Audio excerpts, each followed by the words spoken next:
Good afternoon everyone, কেমন আছেন সবাই? আমি জয়ন্ত সরকার আবার চলে এসেছি আপনাদের সামনে পোস্ট মার্কেট অ্যানালিসিস সেশন নিয়ে। তো সেখানে আমরা যেগুলো আলোচনা করব, পোস্ট মার্কেট অ্যানালিসিস আমাদের সম্পূর্ণটাই থাকে একটা টেকনিক্যাল অ্যানালিসিস বা তার বায়াসের উপরে বেস করে।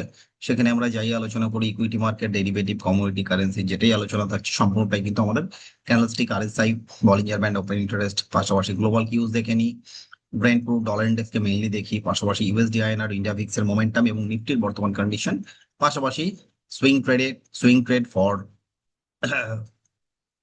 2-3 days অর ফিউ উইকস, যতটা যেরকম চলবে সেই অনুযায়ী আমরা এগোবো। যতক্ষণ আমাদের স্টপ লস বা সাপোর্ট লেভেল বা রেজিস্ট্যান্স লেভেলকে ব্রিজ করছে ততক্ষণ আমরা সেই পজিশনে থাকি বা লেভেলের উপর বেস করে সম্পূর্ণ আলোচনা হয়। তিনটা স্টক নিয়ে রেগুলার আলোচনা করি এবং পাশাপাশি একটি অপশনের স্ট্র্যাটেজি থাকে। প্রত্যেকে চোখ রাখুন শেষ অবধি, তাহলে ওই জিনিসগুলো আলোচনা করবো। প্রথম স্টক হচ্ছে আমার প্রথম যে ভিউটা আমাদের, সেটা হচ্ছে ব্রেন্ট ক্রুডের উপরে প্রথম ভিউটা থাকে। সেটা হচ্ছে ব্রেন্ট ক্রুড আপাতত দেখতে পাচ্ছি একটা সুন্দর মোমেন্টাম ব্রেকআউট দিয়ে উপরের দিকে যাচ্ছে। সমস্ত ডাইভারজেন্সকে সে রেসপেক্ট দিয়ে ডিসরেসপেক্ট করে, মানে এখানে প্রথমে দিয়ে রেসপেক্ট দিল পজিটিভ ডাইভারজেন্স, তারপরে রেসপেক্ট দিল নেগেটিভ রিভার্স ডাইভারজেন্সকে, তারপরে সেটাকে আবার ডিসরেসপেক্টও করলো, করে কিন্তু আলটিমেটলি সে গ্যাপ ফিল আপ করতে গিয়েছিল গতকাল, এবং আজকেও কিন্তু সেই গ্যাপ এরিয়ার আশপাশেই রয়েছে। এবং যদি এখান থেকে আরো বড় ব্রেকআউট আসে তাহলে কিন্তু অলমোস্ট $90 নেক্সট হার্ডেল চোখ রাখবো। এবং আরএসআই কিন্তু 60-র কাছাকাছি চলে এসেছে, সেটা কিন্তু রেজিস্ট্যান্স এর কাজ করতে পারে। আমরা যদি উইকলি চার্টও দেখি, এই ব্র্যান্ড পুলের বর্তমানে কিন্তু সে পরপর দুটো ক্যান্ডেল দিয়েছে এবং দেওয়ার পরে কিন্তু অলমোস্ট গ্যাপ এরিয়ার কাছেই রয়েছে। এবং নেক্সট হার্ডেল কিন্তু আমাদের সেই $88 থেকে $90, এই কিন্তু আমাদের রেঞ্জ আপাতত। কারণ দেখতে পাচ্ছি এগুলো কিন্তু একটা বড় রেজিস্ট্যান্স এর কাজ করবে এই লেভেলগুলো। পাশাপাশি যদি চলে আসি আমরা এখানটায় একটু দেখে নিই ডলার ইন্ডেক্স কে বর্তমান কন্ডিশন কি রয়েছে। ডলার কিন্তু আবার সাইড ওয়েজ ব্রেকআউট দিতে পারছে না, আবার ব্রেকডাউন হচ্ছে না। আর এসআই 60-40 সাইড ওয়েজ রয়েছে, কোনো রকম খারাপ বা ভালো কিছু সংকেত নেই। কিন্তু ভালো সংকেত খারাপ সংকেতের মাঝখানে ইউএসডি আইএনআর কিন্তু একটু খারাপ সংকেত দিচ্ছে। সেটা সব থেকে একটা important factor for our market, যেখানে দাঁড়িয়ে ইউএসডি আইএনআর কিন্তু রেগুলার বেসিসে সেখান থেকে আপ ট্রেন্ড দেখাচ্ছে এবং আরএসআই 60 ক্রস করে তার উপরে সুপার বুলিশ জোনে চলে গেছে। এটা কিন্তু খুব খারাপ জিনিস, যেটা আমাদের ইন্ডিয়ান মার্কেটে এফেক্ট পড়ছে। লাস্ট 1 ঘন্টা বা 2 ঘন্টা যদি আমরা দেখে থাকি সেখানে কিন্তু সুন্দর একটা পরপর লাস্ট 3 ঘন্টা 4 ঘন্টা ধরে কিন্তু কন্টিনিউয়াস ব্রেকআউট দেখা গেছে এখানটায়, যার জন্য কিন্তু নিফটিতেও একটা ফল হঠাৎ করে এসেছে রিসেন্টলি।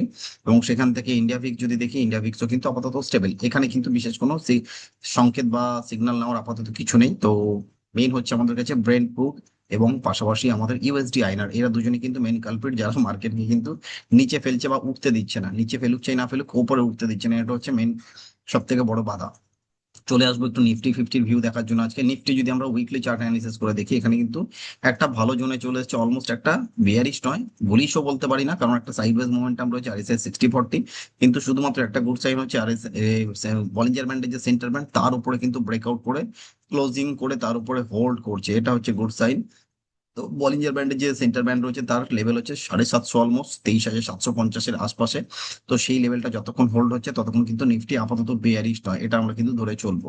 আর উপরের দিকে বুলিশ কখন ধরবো, যখন 24,550 বা 24,600-র উপরে ক্লোজিং বেসিসে একটা ব্রেকআউট করবে, তখন আমরা বলতে পারি it can move on the upside. এবং তখন হয়তো আমরা দেখতে পাবো আরএসআই 60ও হয়তো ব্রেকআউট হচ্ছে উইকলি চার্টে। ডেলি চার্ট যদি দেখি, ডেলি চার্ট কিন্তু একদম সাইড, যতক্ষণ না এই যে ক্যান্ডেলটা ছিল 24,300 আর নিচে 23,800, এই দুটো লেভেলকে ওপরে বা নিচে কাটছে, ততক্ষণ আমরা বুলিশ বা বেয়ারিশ কিছুই বলতে পারবো না। মানে আপসাইডের মোমেন্টাম আসবে না, ডাউন সাইডেরও কোনো নতুন মোমেন্টাম আসবে না যতক্ষণ না এই দুটো লেভেলকে ব্রেকআউট বা ব্রেকডাউন দিচ্ছে। তার জন্য কিন্তু আমাদের আপাতত চপি মার্কেট আমরা হয়তো আগামী কিছুদিন দেখতে পারি। তো তিনটা স্টক নিয়ে আলোচনা করি, তারপর আমরা স্টক অপশন স্পেসিফিক আলোচনা করব। প্রথম স্টক যেটা আমাদের কাছে চলে এসেছে সেটা হচ্ছে চোলামন্ডলম ফিনান্স। তো সেখানে দেখতে পাচ্ছি এই স্টকটি কিন্তু মার্কেটের খারাপ বাজারও কিন্তু মোটামুটি একটা বুলিশ জোনে এসে সাইডওয়েজ মোমেন্টাম দেখাচ্ছে এবং আরএসআই তে কিন্তু সেখানে একটা পজিটিভ রিভার্স ডাইভারজেন্স তৈরি হয়েছে। সেখানে 1780 হচ্ছে বর্তমান সাপোর্টের লেভেল এবং রেজিস্ট্যান্স হচ্ছে 1855। যদি আমরা এই লেভেলটাকে মাথায় রেখে কাজ করি তাহলে অবশ্যই একটা পুট অপশন সাথে নিয়ে কিন্তু ফিউচার ট্রেড করা উচিত। ক্যাশে করলে তো কোনো রকম পুট অপশনের ব্যাপার স্যাপার থাকছে না। আবার যদি বেশি কোয়ান্টিটি হয়ে যায় তাহলে পরে কিন্তু আবার পুট অপশন নিয়ে যাওয়াটা উচিত।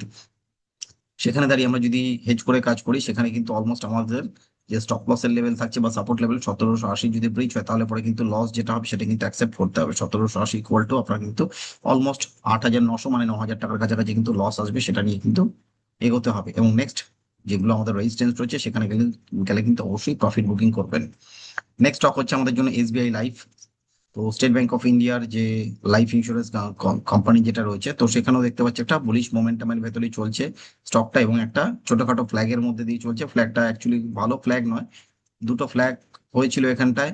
তো এখানে একটা ফ্ল্যাগ এবং এখানে একটা ফ্ল্যাগ প্যাটার্ন, অ্যাকচুয়ালি ফ্ল্যাগ গুলোকে যে ভালো ফ্ল্যাগ বলবো সেটাও নয়, এটা একটা কনসলিডেশন আপ ট্রেন্ডের দিকে দেখাচ্ছে, এবং সেখান থেকে যদি একটা রাউন্ডিং বটমের ব্রেকআউট হয়, এটা কিন্তু আরো বড় ব্রেকআউট হবে। তো আমরা অতদূর না ধরে যদি রাউন্ডিং বটমটা অব্দিও যদি মার্কেট যায়, তার যে রেজিস্ট্যান্স লেভেলটা সেটা 1900 লেভেল থাকছে, আর নিচে ভালো সাপোর্ট হচ্ছে 1835। এই দুটো লেভেলকে মাথায় রেখে যদি আমরা একটা পুট অপশনের সাথে যদি ফিউচার দিয়ে কাজ করতে যাই, that will be the safe trade বা সেফ বেট। সেখানে আপনার মার্জিন লাগছে অলমোস্ট 24, আর এদিকে 11 35,000 টাকা, আর ওর 10,000 টাকা এক্সট্রা মার্জিন ধরে চলুন, 35,000-এর কাছাকাছি মার্জিন লাগছে। সেখানে আপনি কিন্তু অবশ্যই আমাদের এই মান্থলি সিরিজ মানে জুলাই সিরিজের কিন্তু এক্সপায়ারির ভেতরে কিন্তু পজিশন এক্সিকিউট করে বেরিয়ে যেতে হবে আপনাকে, মানে এক্সিট করে বেরিয়ে যেতে হবে। সেখানে কিন্তু একটা পুট অপশন অবশ্যই সাথে নিয়ে যাবেন, তাতে কিন্তু আমাদের স্টপ লসটা মাথায় রাখতে হবে। নেক্সট স্টক যেটা থাকছে আমাদের জন্য ইন্ডিগো এয়ারলাইন্স কোম্পানি। তো ইন্ডিগোতে আপাতত দেখতে পাচ্ছি এখানে কিন্তু একটা ছোট্ট ফলিং চ্যানেলের পরে কিন্তু একটা বুলিশ কিকার ক্যান্ডেলস্টিক আজকে এসেছে, এবং বুলিশ কিকার কিন্তু শুধু এটাতে নয়, এসবিআই লাইফেও কিন্তু একটা বুলিশ কিকার, পাশাপাশি কিন্তু আমাদের চোলামন্ডলম ফাইন্যান্স এখানে কিন্তু বুল শ্যাশের ফরমেশন হয়েছে। তো সেখানে দাঁড়িয়ে আমরা আপাতত ইন্ডিগোতে যদি দেখি, ইন্ডিগো যদি একটা বুলিশ মোমেন্টাম দেয়, কত অব্দি যেতে পারে 5,350, যেটা নেক্সট হার্ডেল, তার উপরে হার্ডেল হচ্ছে 5,450। সেখানে যদি ফিউচার নিয়ে কেউ কাজ করেন, অবশ্যই পুট অপশন একটা অ্যাট দ্য মানিতে নিয়ে যাবেন।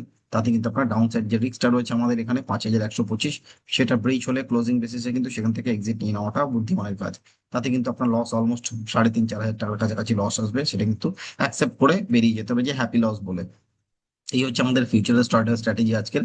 তো আমরা অপশনের স্ট্র্যাটেজি যদি আলোচনা করি, আজকে নিফটি নিফটি বর্তমান দেখতে পাচ্ছি যে নিফটির ভালো সাপোর্ট হচ্ছে 24,000, রেজিস্ট্যান্স হচ্ছে 24,200 ফর দিস উইক এক্সপায়ারি, মানে নেক্সট এক্সপায়ারি যেটা আসছে 21 তারিখে।